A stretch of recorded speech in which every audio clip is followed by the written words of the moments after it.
vient à la découverte du jour, les agents de sécurité à cheval. Ils sont de plus en plus demandés, notamment par les municipalités. En France, 2 centres assurent la formation de ce type d'agents. L'un d'eux se trouve à Marais, dans le Loir-et-Cher, un stage de plusieurs semaines qui commence chaque matin au lever du jour. Alain-Georges Monet avec Aurélie Darbled. Monsieur, arrêtez-vous!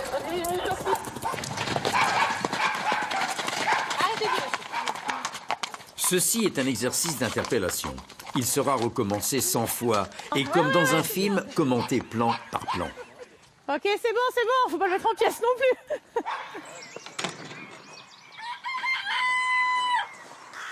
Mais avant cela, tout a commencé au lever du jour. Dans la lumière crue des box, Tiffany s'affaire autour de sa monture. C'est un chaleureux rituel. Le rituel, c'est voir déjà s'il va bien. Après, c'est le faire propre. Et puis après, le travailler.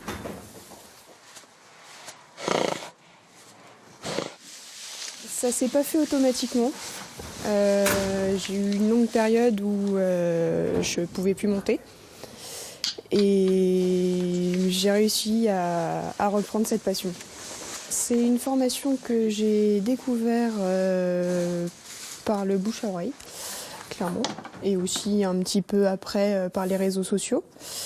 C'est une formation que je finance et c'est une formation donc de 3 mois qui se déroule donc une partie à pied et une partie à cheval. Tiffany fait partie de la dernière promotion de l'année. Elle sortira avec le diplôme d'agent de sécurité à cheval. Katia a mis au point cette formation. Les stagiaires, cavaliers ou cavalières, apprennent le cadre légal de leur intervention, les limites de leur mission et l'efficacité de la méthode. Illustration tout de suite au paddock. Voilà, par exemple là, il n'y en a qu'un qui a réussi, hein, d'accord? À cause de ça, là. Voilà, bien, super. Ici, le rythme est soutenu. Après le paddock, direction le château de Reyre à Théier, les chevaux sont installés dans les vents. Là, ça ne risque rien parce qu'il n'est pas ferré, mais si vous avez un filet bas comme ça, que le cheval il gratte parce qu'il n'arrive pas à l'attraper, il se prend le fer dedans et vous êtes parti pour un trajet chaotique. D'accord? Ok, on peut fermer.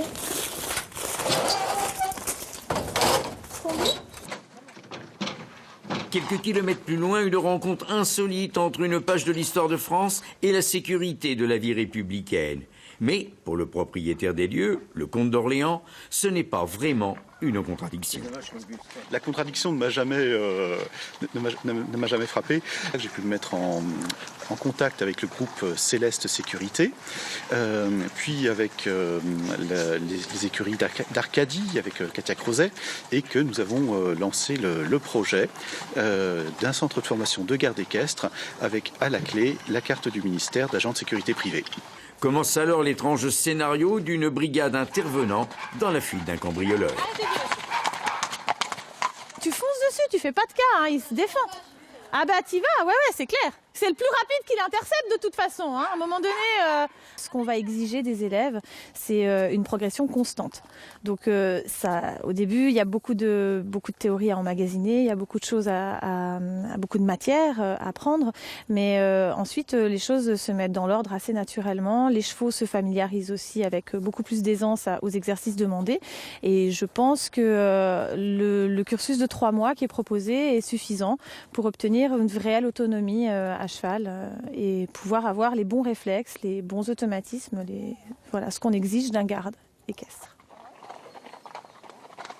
La formation intègre également le déplacement en milieu hostile, la maîtrise des montures devant le feu ou au milieu des détonations.